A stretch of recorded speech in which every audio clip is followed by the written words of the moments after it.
Dowd, who has been in the room for numerous debates, joins us with from ABC News. Good morning, Matt Dowd. Good morning. Great to be here. All right, so the post-game spin, if you will, Donald Trump seems to be not handling the criticism well of his post-game debate coverage. Well, it's interesting to me. I think they're in a bit of denial, and I think this is a problem sometimes with candidates. If you want to win, you have to actually be honest enough and humble enough to say, hey, I didn't have my best night. I probably lost, and I'm going to regroup and do better the next time. But they seem to be putting out this spin that they won, and all these polls showed they won. The real scientific polls that have come out in the last day, there's about 3 or 4 of them, every one of them have shown Hillary won pretty overwhelmingly. And so if I were them, I would basically try to be honest with myself and say we need to better prepare and go into the next debate in a better situation. You and your expert eyes, I've heard people say she didn't necessarily win, but he was so bad he lost it. She didn't win it. Well, I think that's very true. I think what ended up happening is she didn't change perceptions of herself. More people didn't watch that debate and like her more or trust her more in that. But what happened is for the undecided voters that don't like and don't trust either one of these candidates, they were more troubled by his performance. And so what I think is going to happen is she's going to get a little bit of bump from his underperformance as opposed to her people thinking better of her.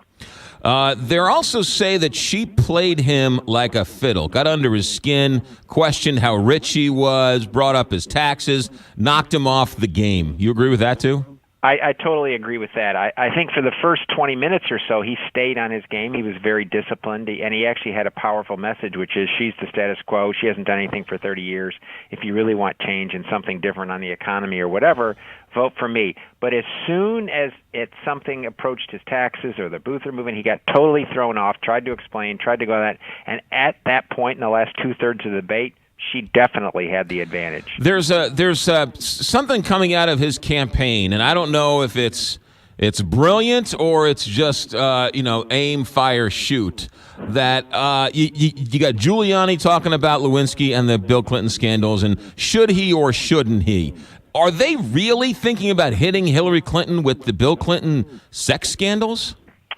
It's my understanding from having talked to a number of folks they are, and I think that they may go there if in the next few days we see polls come out showing what I think is going to show, which is a slight bump to her. And if they go into that next debate 4 or 5 points down, they may feel that the only alternative they have would be to do that. I think it'd be a mistake because I think he would then feed into the continuing perceptions of he just goes and makes these personal and doesn't have a substantive argument.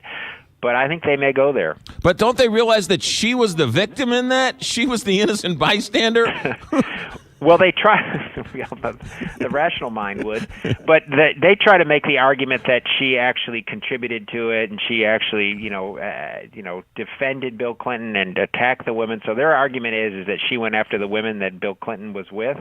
But I think it's too much of a stretch. And for most voters, they want you to talk about their pocketbook and the economy and not what went on 20 years ago. And it's one thing if George Bush delivers that message, a happy marriage of 50 years. Donald Trump's on his third marriage and spent years talking about how he cheated on his other wives.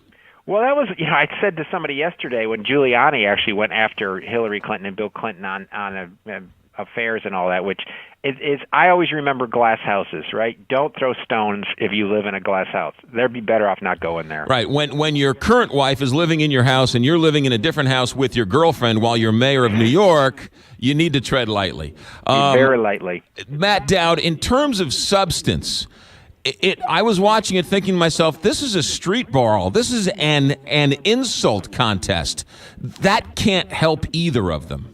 No, and I think the vast result of last night was do I have to vote between the two of these? Isn't there somebody else? And I think people would have loved if for another candidate or two to have been on stage last night. But in the end, people feel like this is the choice they have. And right now, voters want change, but they really fear that Donald Trump wouldn't be a competent and a temperate president in the Oval Office. I don't know if you've seen it earlier this morning. Did you see the Arizona Republic for the first time in its history has endorsed a Democrat, Hillary Clinton? I saw that, and that follows suit with the New Hampshire paper that did the same and the Dallas Morning News paper that did the same. So you're seeing some unprecedented swings in this, including endorsement by Republican politicians of her. But in the end, those won't matter. It'll come what the impression the two candidates leave themselves. All those other things will be a story to talk about, but won't matter in the end. Now, this next debate, the town hall style, the John Q. Public are going to ask the questions. What advice would you give Hillary going into the next debate? I would have her to try to sort of engage the audience in a very personal way. If you're around Hillary, she's very good one-on-one or one-on-view. She doesn't do well in large speeches and usually on the television. So try to actually form her conversation directly with that person in the audience. I would tell her to be more positive. He keeps talking about America as a third world country. I think she should be more positive. Well, I think she needs to reflect. I think people want to be brought to hope and they want to be brought to the positive, but they also want to be understood why they're in fear or why they have anxiety about the current economy. So she needs to start in the place of where they feel and move them to a place of hope.